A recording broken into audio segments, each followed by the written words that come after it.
The Arthur G. Dozier School for Boys in Marietta. For decades, it was a house of horrors for the children. Students suffered everything from beatings to sexual abuse and more at the hands of teachers. Now, some survivors are getting compensation for what they went through. WEAR's Melanie Levy joins us. And Melanie, hundreds of these victims are finally getting paid. Sue, I talked to victims today who, even more than 50 years later, they're still getting choked up when they talk about what happened to them as kids. We literally lived in fear 24 hours a day. And they were strapped to a bed and beaten to a pulp. Bryant Middleton is a Vietnam veteran and a great-grandfather. He's approaching his 80s now. Although he's well into his adult life, the horrors he says he endured at the Arthur G. Dozier School for Boys has stayed with him for life. His story isn't just his, though.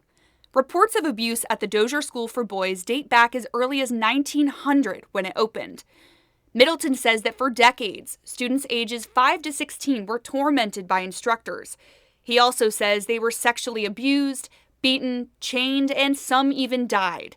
Now, they'll be receiving compensation. This is good closure for me. Good physical, mentally, and emotional closure.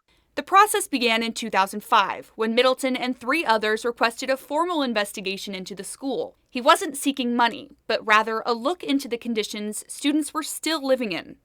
Dozier officially closed its doors in 2011. In 2021, attorneys at Levin Papantonio took things a step further. They put together a pro bono system for survivors to file claims of abuse between 1940 and 1975. So we've been working on this for about 3 years to try to get them some type of compensation.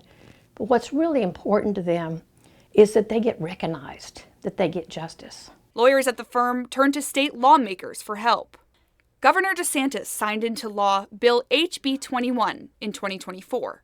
Among other things, it directed victims be compensated. More than 900 survivors will split $20 million in reparations, about $21 grand per person. Survivor Richard Hill says not everyone is satisfied with the amount of money they're receiving.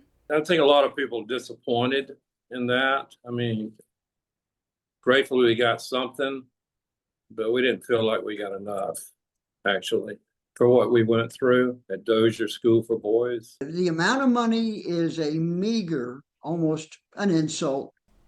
No one from the school was ever officially charged with abuse, but the state of Florida did issue an apology. Survivors are expected to receive their checks within the next 14 days. In the studio, Melanie Levy, WEAR News.